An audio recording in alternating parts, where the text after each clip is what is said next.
नमस्कारः। मणिका संस्कृत अभ्यासपुस्तकस्य अनुशिक्षणे भवतां स्वागतम्। अद्य वयं 13 अभ्यासं पठामः। अस्मिन् अभ्यासे वयं सम्प्रदानकारकम् अथवा चतुर्थी विभक्तिं पठिष्यामः। अधोलिखितं पद्यं गायामि, भवन्तः अनुगायन्तु। विद्याविवादाय धनं मदाय शक्तिः परेषां परपीडनाय खलस्य साधोः विपरीतमेतत् ज्ञानाय दानाय च रक्षणाय। श्लोकस्य सामान्यम् अर्थं पश्यामः। श्लोके उक्तम् अस्ति यत् खलस्य अर्थात् दुष्टस्य विद्या विवादाय भवति, अर्थात् दुष्टः विद्यायाः दुरुपयोगं कृत्वा सर्वदा वृथा विवादं करोति। तथैव यदि दुष्टस्य सविधे धनं भवति तर्हि सः अत्यधिकम् अहङ्कारं प्रदर्शयति। दुष्टः यदि शक्तिमान् भवति तर्हि सः अन्यान् पीडयति, परन्तु सज्जनस्य तु तथा नास्ति। सज्जनस्य विद्या ज्ञानस्य कृते भवति। सज्जनस्य सविधे यदि धनं भवति तर्हि सः निर्धनेभ्यः दानं ददाति। यदि सज्जनः शक्तिमान् भवति तर्हि अन्येषां रक्षणं करोति इति श्लोकस्य अभिप्रायः।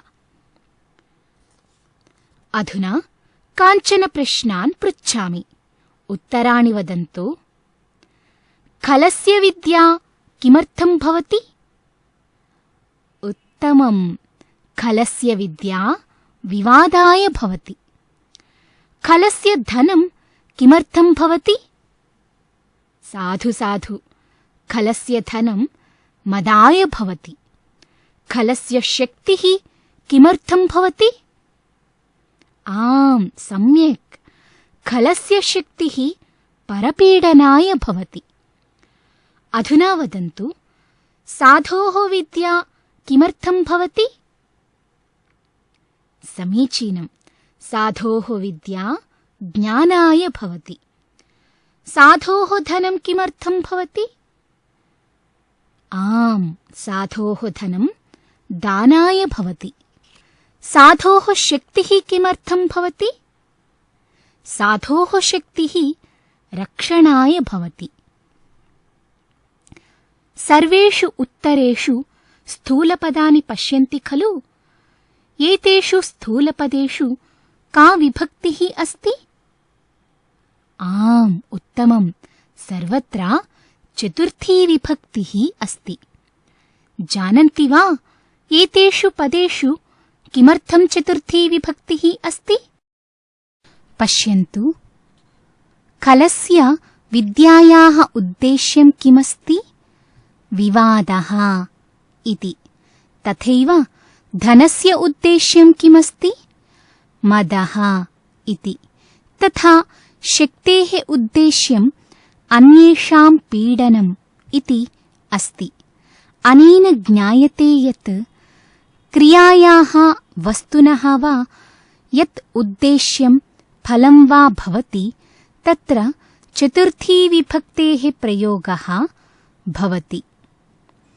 खलस्य विद्यायाः धनस्य शक्तेश्च उद्देश्यं दृष्टं किल? अधुना साधोः उद्देश्यं पश्यन्तु। साधोः विद्यायाः उद्देश्यं ज्ञानम् अस्ति। धनस्य उद्देश्यं दानं, तथा च शक्तेः उद्देश्यं दुर्बलानां रक्षणम् अस्ति। अतः ज्ञानाय, दानाय, रक्षणाय इति अत्र चतुर्थी विभक्तिः भवति। चित्रं पश्यन्तु। मोदकम् अस्ति। मोदकं बालकाय रोचते। अर्थात् बालकस्य मोदके रुचिः अस्ति। सः मोदकं भोक्तुम् इच्छति। वाक्ये वयं पश्यामः यत् रोचते इति क्रियापदम् अस्ति। रोचते इति क्रियापदस्य निर्माणं रुच् इति धातुद्वारा क्रियते। रुच् धातोः विषये एकः नियमः अस्माभिः स्मर्तव्यः। रुच् इति धातोः योगे चतुर्थी विभक्तिः भवति। अतः एव वाक्ये बालकाय इति चतुर्थी विभक्तेः क्रियापदम् अस्ति। अधुना अग्रिमं वाक्यं पश्यन्तु। मोदकं बालकाय ददाति। अस्मिन् वाक्ये चतुर्थी विभक्तिः कस्मिन् पदे अस्ति? आम्, सम्यक्। बालकाय इति पदे चतुर्थी विभक्तिः अस्ति। जानन्ति वा अत्र चतुर्थी विभक्तिः किमर्थम् अस्ति? समीचीनम्। वाक्ये दा इति धातोः प्रयोगः अस्ति। ददाति इति दा धातोः क्रियापदं भवति। दा धातोः योगे अपि चतुर्थी विभक्तिः भवति। अतः एव बालकाय इति पदे चतुर्थी विभक्तिः अस्ति। अधुना अग्रिमं वाक्यं पठन्तु। बालकः पुष्पाय स्पृहयति। अस्मिन् वाक्ये चतुर्थी विभक्तिः कस्मिन् पदे अस्ति? सम्यक्, पुष्पाय इति पदे चतुर्थी विभक्तिः अस्ति। पश्यन्तु, स्पृह इति धातोः योगे अपि चतुर्थी विभक्तिः भवति। स्पृहयति इति क्रियापदे स्पृह धातुः अस्ति। अतः पुष्पाय इति चतुर्थी विभक्तिः अस्ति। एतावता वयं ज्ञातवन्तः यत् रुच्, दा, स्पृह इति धातुत्रयस्य योगे चतुर्थी विभक्तिः भवति इति। अधुना एतां मञ्जूषां पश्यन्तु। मञ्जूषायां कानिचन वस्तूनि सन्ति। एतेषु वस्तुषु यत् वस्तु यस्मै रोचते तत् तस्मै दीयते। भवन्तः सर्वे एतानि वस्तूनि पश्यन्तु। एतेषु वस्तुषु कस्मै किं किं रोचते इति वक्तव्यम्। सर्वादौ लतां पृच्छामः। लते, तुभ्यं किं रोचते? लता वदति, मह्यं कङ्कणं रोचते। अत्र किञ्चित् अवधानं ददतु। पश्यन्तु, प्रश्ने उत्तरे च रोचते इति क्रियापदम् अस्ति। वयं पूर्वं पठितवन्तः यत् रोचते इति क्रियापदस्य निर्माणं रुच् इति धातुद्वारा भवति। रुच् धातोः योगे चतुर्थी विभक्तिः भवति इत्यपि वयं पूर्वं पठितवन्तः। तर्हि पश्यन्तु, प्रश्ने कस्मिन् पदे चतुर्थी विभक्तिः अस्ति? आम्, उत्तमम्। तुभ्यम् इति पदं चतुर्थी विभक्तौ अस्ति। तथैव उत्तरे अपि मह्यम् इति पदे चतुर्थी विभक्तिः अस्ति। रुच् धातोः प्रयोगः अस्ति। अतः चतुर्थी विभक्तेः प्रयोगं कुर्मः।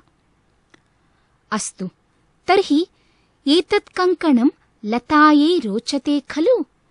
अतः एतत् लतायै दीयते। दीयते इति दा धातोः क्रियापदं भवति। वयं पठितवन्तः यत् दा धातोः योगे अपि चतुर्थी विभक्तिः भवति। अतः एव लतायै इति पदे चतुर्थी विभक्तिः अस्ति। अधुना राधायाः क्रमः अस्ति। राधे, त्वं वद, तुभ्यं किं रोचते? राधा वदति, मह्यं लेखनी रोचते। अस्मिन् वाक्ये अपि ऋच् इति धातुः अस्ति। मह्यम् इति चतुर्थी विभक्तेः प्रयोगः अस्ति। अस्तु, एषा लेखनी राधायै दीयते। अत्रापि दीयते दा धातोः क्रियापदम् अस्ति। अतः राधायै इति चतुर्थी विभक्तेः प्रयोगः कृतः अस्ति। इदानीं प्रदीपं पृच्छामः। प्रदीपा, त्वं वद, त्वं कस्मै स्पृहयसि? प्रदीपः उत्तरं ददाति, अहं स्यूताय स्पृहयामि। अत्रापि स्पृह धातोः योगे स्यूताय इति चतुर्थी विभक्तिः अस्ति। अस्तु, तर्हि एषः स्यूतः प्रदीपाय दीयते। इदानीं मोहितं पृच्छामः। मोहिता, तुभ्यं किं ददामि? अहो, मोहिता वदति, अहं कर्तर्यै स्पृहयामि। अत्र स्पृह इति धातुः अस्ति। अतः कर्तर्यै इति चतुर्थी विभक्तेः प्रयोगः अस्ति। अस्तु, तर्हि एषा कर्तरी मोहिताय दीयते। अधुना रमां पृच्छामः। रमे, तुभ्यं किं रोचते? रमा वदति, मह्यं तु मोदकानि रोचन्ते। अत्र ऋच् धातुः अस्ति खलु? अतः तुभ्यं मह्यम् इति चतुर्थी विभक्तेः क्रियापदयोः प्रयोगः कृतः अस्ति। अस्तु, तर्हि एतानि मोदकानि रमायै दीयन्ते। किञ्चित् ऋषिं पृच्छामः। ऋषे, तुभ्यं किं रोचते? ऋषिः वदति, चित्रकला मह्यं रोचते। अतः कूर्चं मह्यं ददातु। वाक्ये ऋच् धातुः अस्ति खलु? अतः मह्यम् इति चतुर्थी विभक्तिः अस्ति। अस्तु, कूर्चः ऋषये दीयते। अधुना सङ्गीतां पृच्छामः। सङ्गीते, तुभ्यं किं ददामि? सङ्गीता वदति, सङ्गीतं मह्यं रोचते। अतः ध्वनिमुद्रिकां मह्यं ददातु।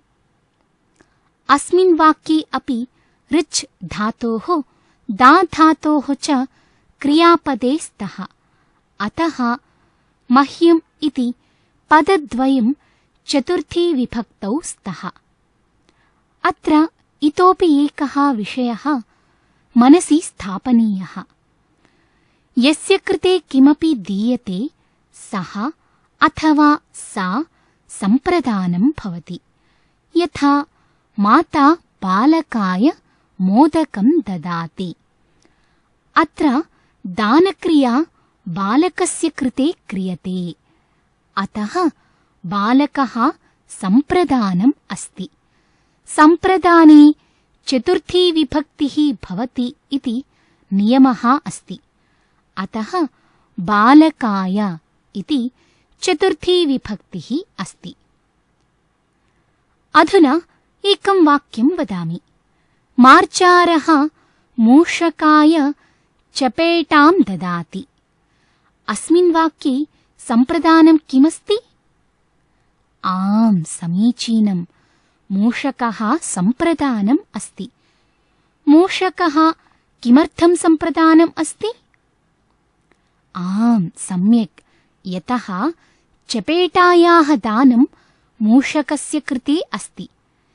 चपेटां कः ददाति? मार्जारः चपेटां ददाति। कस्मै ददाति? आम्, समीचीनम्, मूषकाय ददाति। मूषकः सम्प्रदानम्, अतः एव मूषकाय इति चतुर्थी विभक्तिः भवति। एवं प्रकारेण चतुर्थी विभक्तेः विषये वयं किञ्चित् ज्ञातवन्तः। अग्रिमे भागे इतोपि ज्ञास्यामः। प्रथमः भागः अत्र समाप्तः भवति। मिलामः अग्रिमे भागे। धन्यवादः।